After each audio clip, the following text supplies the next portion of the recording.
Iran Israel സംഘർഷം 8ാം ദിനവും രൂക്ഷമായി തുടരുന്നു. ഇസ്രയേലിലെ 4 കേന്ദ്രങ്ങളിൽ ഇറാൻ ആക്രമണം നടത്തി. ഇസ്രയേലിന്റെ ഇന്റലിജൻസ് ആസ്ഥാനം ആക്രമിച്ചെന്നും ഇറാൻ അവകാശവാദം ഉന്നയിച്ചു. അതേസമയം സംഘർഷത്തിൽ അമേരിക്ക ഇടപെടണമോ എന്നതിൽ 2 ആഴ്ചയ്ക്കുള്ളിൽ തീരുമാനമുണ്ടാകുമെന്ന് വൈറ്റ് ഹൌസ് വ്യക്തമാക്കി.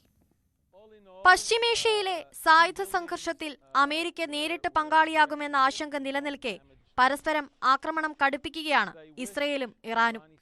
ഇസ്രയേലിലെ 4 കേന്ദ്രങ്ങളിൽ ഇറാൻ ആക്രമണം നടത്തി. ടെല്ലവീവിനോട് ചേർന്ന പ്രദേശങ്ങളിൽ നടത്തിയ ആക്രമണത്തിൽ കെട്ടിടങ്ങൾക്കടക്കം വലിയ നാശനഷ്ടങ്ങൾ സംഭവിച്ചു. ഇസ്രയേലി നഗരങ്ങളിൽ ഇറാൻ ക്ലസ്റ്റർ ബോംബുകൾ പ്രയോഗിച്ചെന്നും വിവരമുണ്ട്. ഇസ്രയേലിന്റെ മിലിറ്ററി ഇന്റലിജൻസ് ക്യാമ്പിന് നേരെ ആക്രമണം നടത്തിയെന്ന അവകാശവാദവും ഇറാൻ ഉന്നയിച്ചു. ഇസ്രയേൽ ആക്രമണത്തിൽ കിഴക്കൻ ടെഹ്റാനിൽ വൻ നാശനഷ്ടം സംഭവിച്ചു. നിരവധി പേർക്ക് പരിക്കേറ്റു.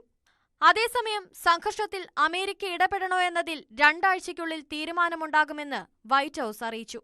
I have a message directly from the president, and I quote, "Based on the fact that there's a substantial chance of negotiations that may or may not take place with Iran in the near future, I will make my decision whether or not to go within the next 2 weeks." That's a quote directly from the president for all of you today. എന്നാൽ ഇറാനെതിരായ ആക്രമണത്തിൽ ഇസ്രയേലിന് ആരുടെയും സഹായം ആവശ്യമില്ലെന്ന് Benjamin Netanyahu നിലപാട് വ്യക്തമാക്കി. ועל מה הוא נשען? על מה כל ציר הרשע הזה? על מה כל האיום במזרח התיכון? איראן.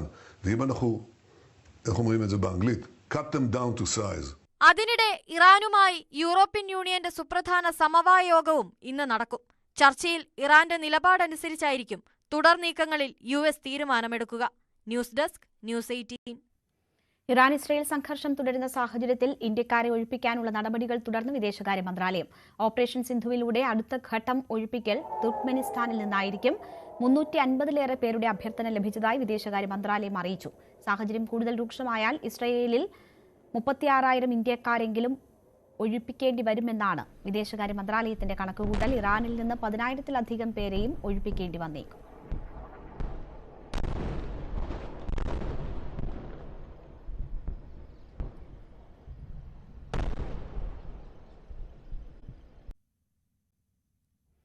Operation സിന്ദൂറിന് പിന്നാലെ വെടിനിർത്തൽ കരാറിനായി ഇന്ത്യയോട് അഭ്യർത്ഥിക്കുകയായിരുന്നുവെന്ന് സ്ഥിരീകരിച്ച് പാകിസ്ഥാൻ. നൂർഖാൻ ഉൾപ്പെടെയുള്ള തന്ത്രപ്രധാന വ്യോമസേനാ താവളങ്ങൾ ഇന്ത്യ ആക്രമിച്ചതിന് പിന്നാലെയാണ് വെടിനിർത്തലിന് നിർബന്ധിതരായതെന്നും പാക് ഉപപ്രധാനമന്ത്രി ഇഷ്ഹാഖ് ധർ വെളിപ്പെടുത്തി. ഇന്ത്യയുടെ നീക്കമുണ്ടായപ്പോൾ അമേരിക്കയുടെ ഇടപെടലിനായി സമീപിച്ചുവെന്നും സൗദി അറേബ്യയുടെ സഹായം സ്വീകരിച്ചതായും TV ചർച്ചയിൽ ധർ പറഞ്ഞു. ഇന്ത്യക്ക് ശക്തമായ മറുപടി നൽകിയെന്ന അവകാശവാദം ഉന്നയിക്കുന്ന പ്രധാനമന്ത്രി ഷെഹബാസ് ഷെരീഫിന്റെയും സൈനിക ഉദ്യോഗസ്ഥരുടെയും പ്രസ്താവനകൾക്ക് വിരുദ്ധമാണ് ധറിന്റെ കുറ്റസമ്മതം. प्राइम मिनिस्टर ने ऑथराइज किया आर्म फोर्सेस को, डिटेल तय हो गई कि हमने क्या रोल आउट करना है, और वो हमने 4 बजे के बाद शुरू किया.